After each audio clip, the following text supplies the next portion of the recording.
맨체스터 유나이티드는 카를로스 발레바를 원한다. 아시겠지만 맨유가 이번 여름 이적 시장에서 굉장히 좀 활발한 모습을 보여주고 있잖아요. 마테오스 쿠냐, 브라이언 음베모, 최근에는 베냐민 세슈코까지 지난 시즌까지 정말 안 좋은 모습을 보여줬던 전방 공격 자원들을 한 번에 모두 교체를 하면서 새로운 시즌의 공격진을 완전히 물갈이했습니다. 이렇게 앞선 공격 자원들을 모두 바꾼 다음에 그 다음으로 시선이 많이 쏠리는 곳이 어디냐, 바로 삼선 미드필더였죠. 사실 이 삼선 미드필더 자리가 되게 중요한 게 지난 세슈코 9번 스트라이커 영입 때도 9번 이전에 제대로 된 삼선 미드필더를 영입하는 게 더 먼저 우선순위가 돼야 된다, 이런 얘기가 나올 정도였습니다. 그만큼 중요한 자리가 삼선 미드필더 자리고, 그래서인지 이번 여름 이적 시장 맨유의 마지막 타깃 포지션이라는 얘기까지 듣고 있죠. 지금 현재 그 자리를 채워줄 마지막 퍼즐이라고 불리는 선수가 카를로스 발레바입니다. 그래서 오늘 영상에선 카를로스 발레바를 맨유가 왜 원하고 있는가, 발레바는 어떤 선수이고 아모림 체제의 맨유에서 어떤 도움을 줄 수 있는가, 이걸 위주로 같이 한번 살펴볼게요. 먼저 발레바의 간단한 프로필입니다.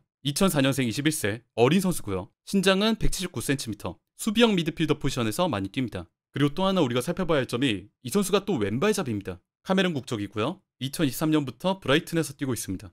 발레바 같은 경우는 두말할 필요 없이 현재 PL에서 굉장히 높은 평가를 받고 있는 어린 미드필더 중 하나예요. 2023년 첼시로 떠난 카이세도를 대체하기 위해서 브라이튼이 영입한 어린 선수고요. 그런데 아무래도 프리미어리그 보신 분들은 당연히 아시겠지만 역시나 뛰어난 미드필더를 배출하는 브라이튼답게, 또 그리고 어디서 그런 선수들을 자꾸 데려오는지 모를 놀라운 스카우팅 시스템을 가지고 있는 브라이튼답게 그들은 어린 재능이었던 발레바를 영입해서 2년이 지난 2015년 현재 발레바를 정상급 재능의 미드필더로 성장을 시켰습니다. 그럼 발레바가 왜 그렇게 높은 평가를 받을까요? 미드필드 장악력, 볼 커팅, 직접 볼을 몰고 올라갈 수 있는 볼 캐리 기술, 돌파를 통한 전진성, 중원에서의 소유권 유지 능력, 패스, 볼키핑, 전환 능력. 제가 발레바의 경기를 보면서 느꼈던 것들을 하나하나 다 나열을 했는데, 물론 조심스럽게 말씀드리겠지만 모두가 완벽한 건 아닙니다. 모든 게 다 완성됐다, 이런 느낌은 아닌데, 결국에는 모든 전문가들의 평가도 그렇고 저도 느끼는 것도 그렇고 이 한 문장으로 귀결돼요. 카를로스 발레바는 현대 축구의 미드필더가 요구받는 대부분의 역할을 수행할 수 있는 재능을 가지고 있다. 발레바의 첫 번째 강점, 중원 장악력과 6번 미드필더로서의 수비력입니다. 우리가 경기를 볼 때 주로 이제 미드필드 지역에서 발레바가 상대 선수한테 강하게 달라붙거나 태클을 하거나 이런 상황으로 우리가 많이 맞닥뜨리게 되는 그림이죠. 그는 뛰어난 프론트포 수비수로 경기장 중앙을 돌아다니며 상대가 편하게 볼을 잡기 전에 태클을 시도한다. 발레바는 태클에 매우 능숙할 뿐만 아니라 공간 감각과 타이밍의 높은 이해도를 가지고 있어 상대의 패스를 가로챌 수 있다. 즉 카를로스 발레바는 중원 지역에서 상대의 전진을 멈춰 세우는 선수다. 발레바의 태클 성공 확률이 99개를 시도해서 88개를 성공시켰어요. 그러면서 성공률이 약 88%. 중원에서 상대가 볼을 편하게 잡지 못하도록 여유롭게 잡으면서 자기 동료들과 막 패스워크를 하고 전진 패스를 우리 진영으로 찔러 넣는 이런 상황이 나오지 못하도록 적극적으로 방해하는 유형의 미드필더라는 겁니다. 그렇기 때문에 발레바를 묘사할 때 혹은 평가할 때 강력한 적극성이라는 말이 자주 나와요. 상대 소유권에 강력하게 도전하는 적극성, 패스를 차단하고 전진을 멈춰 세우는 적극성. 당연한 얘기지만 이런 적극성은 우리 팀의 소유권에도 영향을 미치죠. 브라이튼의 경기에서 자주 나왔던 장면 중에 하나가 뭐가 있냐면, 우리 팀, 그러니까 브라이튼이 공격 상황에서 볼을 전진시킬 때 상대가 이거를 커트해서 가져갈 경우에 그 커트한 상대한테 제일 먼저 도전하고 달라붙는 선수가 대부분 발레바였습니다. 그러면서 아까 말씀드렸던 태클 성공률 88%, 이 높은 성공률의 태클과 몸싸움으로 빠르게 볼을 뺏어내요. 그러면서 우리 팀의 소유권을 회복시키죠. 이 장면을 보시겠습니다. 브라이튼이 높은 공간에서 공격을 진행하다가 상대에게 볼을 뺏기게 돼요. 현재 팀의 무게중심이 공격적으로 많이 쏠려 있었기 때문에 상대가 이걸 빠르게 치고 나가게 될 경우 치명적인 역습을 허용하게 될 위험성이 있었죠. 그런데 이때 넘어져 있던 이 발레바가 곧바로 빠르게 일어나서는 역습을 시도하는 상대 선수에게 돌진, 몸을 사리지 않고 달라붙으면서 이내 이렇게 상대의 역습을 차단함과 동시에 우리 팀의 소유권을 되찾아옵니다. 그러면서 브라이튼은 다시 높은 위치에서 공격을 재전개할 수 있었죠. 상대의 역습 시도를 차단하고 우리 팀의 소유권을 회복시키는 매우 헌신적인 플레이였습니다. 발레바의 적극적인 소유권 회복은 이후에도 이어졌는데 이 장면도 보시죠. 브라이튼의 빌드업 지역에서 뽑아준 전진 패스가 중원 지역에 있는 발레바에게 향합니다. 마찬가지로 팀의 전체적인 무게중심이 위에 많이 올라가 있었기 때문에 현재 브라이튼의 중원에는 투미들, 미드필더 자원이 2명밖에 없는 상황이에요. 반면에 상대는 이 미드필드 가까운 공간에 수적으로 많이 우세를 보이고 있는 상황이죠. 만약에 여기서 발레바가 대처를 잘못하면 순식간에 상대 압박에 둘러싸면서 2대5 중원에서 강하게 마킹을 당할 수도 있는 그런 상황입니다. 그런데 이 찰나의 순간에 발레바의 재능이 빛을 발해요. 볼을 받은 발레바는 강력한 돌파 능력을 보여주면서 상대 미드필더의 압박을 뿌리치고 강한 전진력을 보여줍니다. 그러면서 이렇게 분명 2대5 수적 열세인 상황이었음에도 불구하고 상대 중원 자원들을 전부 뒤에 놓은 채 넓은 공간으로 스스로 만들어 들어가요. 그러면서 오른쪽으로 잘라 들어가는 동료한테 침투 패스를 시도. 하지만 아쉽게도 이 패스 같은 경우는 상대 수비한테 걸리면서 볼을 뺏기게 됩니다. 하지만 발레바의 진가는 이 볼을 뺏긴 이후에 드러나요. 발레바의 패스를 차단한 수비가 다시 동료한테 패스를 넘기면서 역습을 시도할 때 이 볼을 뺏긴 당사자 발레바의 움직임을 우리가 주목해야 됩니다. 침투 패스를 시도했다가 끊긴 발레바는 이 패스가 끊긴 데서 멈추는 게 아니라 곧바로 몸을 틀어서 상대에게 뺏긴 이 볼에 전속력으로 붙어요. 그러면서 종횡무진 우리 진영으로 치고 올라오려고 하는 상대의 시도를 계속 막아세우면서 끝내 이 볼을 다시 재탈취하는 데 성공하죠. 미드필더의 모든 패스가 전부 정확하게 들어갈 수는 없습니다. 그런데 중요한 거는 그 뒤에 보여주는 태도, 볼을 뺏긴 선수의 다음 움직임이잖아요. 발레바 같은 경우는 패스가 끊긴 이후에 곧바로 다시 움직이면서 상대를 계속해서 방해하고 끝내 볼을 재탈취하는 데 성공했다. 이런 적극성이 굉장히 중요하다고 생각합니다. 즉 카를로스 발레바는 높은 활동량을 바탕으로 상대에게 적극적으로 달라붙으면서 중원을 장악하는 미드필더예요. 아까 브라이튼 장면을 보시면 아시겠지만 팀 중원에 우리 선수가 적었던 장면이 분명히 있었잖아요. 미드필드 공간에 상대 선수는 5명, 우리 팀 선수는 2명. 이 투미들인 상황에서 발레바는 볼을 받는 데 성공하고 수적 열세를 뚫고 돌파하는 데 성공하고 볼을 뺏기더라도 소유권까지 유지해냈습니다. 즉 이런 수적 열세 상황을 극복할 수 있는 숫자의 공백이 느껴지지 않을 만큼 강력한 활동량과 적극성을 보여주는 미드필더다. 저는 방금의 그 장면, 우리 선수는 중원에 2명밖에 없는데 상대는 5명이고 수적 열세에 처해있고 그런데도 불구하고 발레바는 이걸 뚫어내고 전진 패스를 넣고 볼을 뺏겼을 때는 또 이거를 소유권 회복을 시키는 이 장면이 특히나 맨유에게는 강력하게 의미가 있다고 생각을 해요. 왜 그러냐면 구조적으로 지금 아모림의 맨유는 중원의 숫자가 적을 수밖에 없는 시스템을 채택하고 있기 때문에 그렇습니다. 아모림은 3-4-2-1 시스템을 쓰죠. 측면의 선수들을 많이 놓고 전진 방향을 측면으로 세팅하고 대신에 필연적으로 중원 지역에는 선수를 적게 놓을 수밖에 없는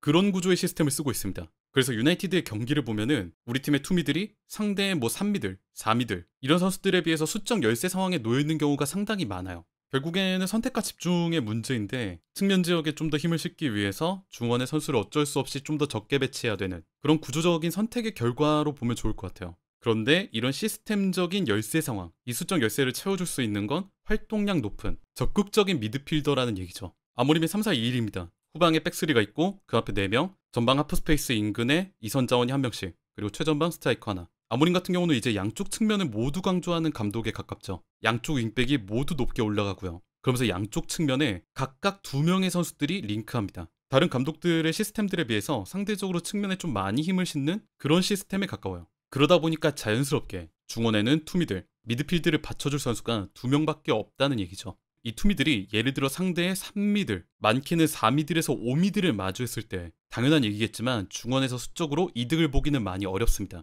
그래서 아모림이 미드필더한테 요구하는 게 항상 전투적인 활동량, 우리가 미드필드에서 숫자는 좀 밀릴지라도 상대한테 완전히 압도당하지는 않는 전투적인 경합 능력을 많이 요구를 하죠. 우리 팀이 수비 상황에서 상대가 올라오고 있을 때는 이걸 강력하게 막아세우는 차단 능력, 볼 커팅 능력, 우리 팀의 공격 상황 때 소유권이 만약 뺏겼을 경우 이거를 빠르게 되찾아오는 뛰어난 압박 능력. 저는 개인적으로 이 요구사항이 아까 보여드린 중원 지역에서 2대5 수적 열세 상황에서 발레바가 보여준 능력이랑 맞아떨어지는 게 있다고 생각합니다. 수적으로는 우리가 불리할 수 있지만 우리가 측면에 힘을 실었기 때문에 중원의 숫자가 부족하고 약간 밀리는 건 어쩔 수 없는 일이지만 그 공백을 최대한 메워줄 수 있는 헌신적이고 적극적인 미드필더 발레바가 그런 모습을 보여줬기 때문에, 그리고 그가 활약했던 그 판의 조건이 지금 맨유가 많이 보여주는 시스템적인 환경이기 때문에 지금 유나이티드가 발레바를 주목하고 있다. 이렇게 보시면 될 것 같아요. 유나이티드가 발레바를 주목하고 있는 이유 두 번째, 높은 전진성을 가지고 있는 미드필더이기 때문에 그렇습니다. 발레바의 뛰어난 운동 능력 덕분에 발로 공을 잡고 역동적으로 움직여 위기에서 빠져나오는 그의 능력은 브라이튼 팬층 사이에서 널리 알려져 있다. 그의 강력한 돌파는 단숨에 팀을 깊은 빌드업 지역에서 중원 지역까지 이동시킬 수 있다. 이게 무슨 말이냐? 제가 개인적으로 발레바의 플레이를 보면서 느꼈던 게 뭐가 있었냐면 이 선수가 6번 홀딩 미드필더 자리에서 볼을 잡았을 때 순간적으로 직접 볼을 가지고 볼을 캐리해서 상대 압박들을 전부 다 몸으로 벗겨내고 위쪽 지역으로 올라가는 장면들이 꽤 나왔다는 게 느껴졌어요.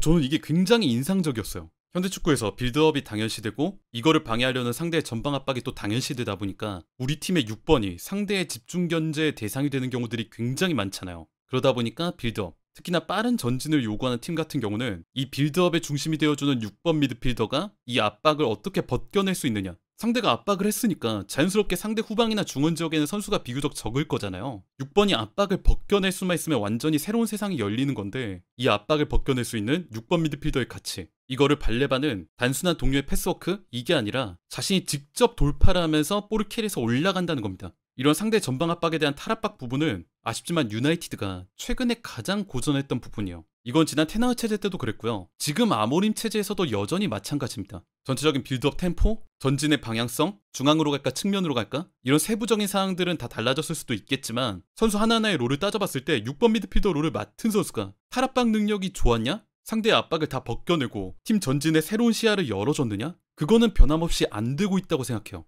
예를 들어보겠습니다. 지난 시즌 테나흐 체제 기억하시는 분들 계실 거예요. 리버풀전인데요. 그때 리버풀전에서 슬롯이 어떻게 했냐면 테나흐의 3일 빌드업 체제에서 1의 역할을 했던 카세미루, 이 6번 미드필더를 집요하게 공략하면서 카세미루한테서 볼을 탈취하고 압박하는 데 성공했습니다. 그래서 그날 경기에서 카세미루가 완전히 무너졌었죠. 최근에도 이런 모습을 확인할 수 있어요. 바로 얼마 전에 있었던 프리시즌, 이번엔 아모림 체제지만 여전히 6번 미드필더의 탈압박 문제는 해결되지 않았습니다. 에버튼전에서 상대의 압박에 우가르테가 집중 포화를 받으면서 볼을 뺏기고 패스미스를 하고 이런 다소 실망스러운 모습을 보여줬었죠. 즉 지금 현재 맨유는 6번 미드필더, 가장 아래에서 빌드업의 중심이 되는 그 홀딩 미드필더의 압박 대처가 원활하지 않다고 생각합니다. 이게 시스템적으로 필요가 없다라고 하면 큰 문제는 안 될 수도 있어요. 하지만 아모림 같은 경우는 빠른 빌드업, 템포 빠른 전개, 중원의 투미드를 연결고리 역할로 쓰면서 앞쪽에 있는 측면이나 스트라이커한테 바로 연결하는 이런 빠르면서도 위협적인 전진을 요구하기 때문에 6번 미드필더의 탈압박 능력, 전진 능력이 매우 절실합니다.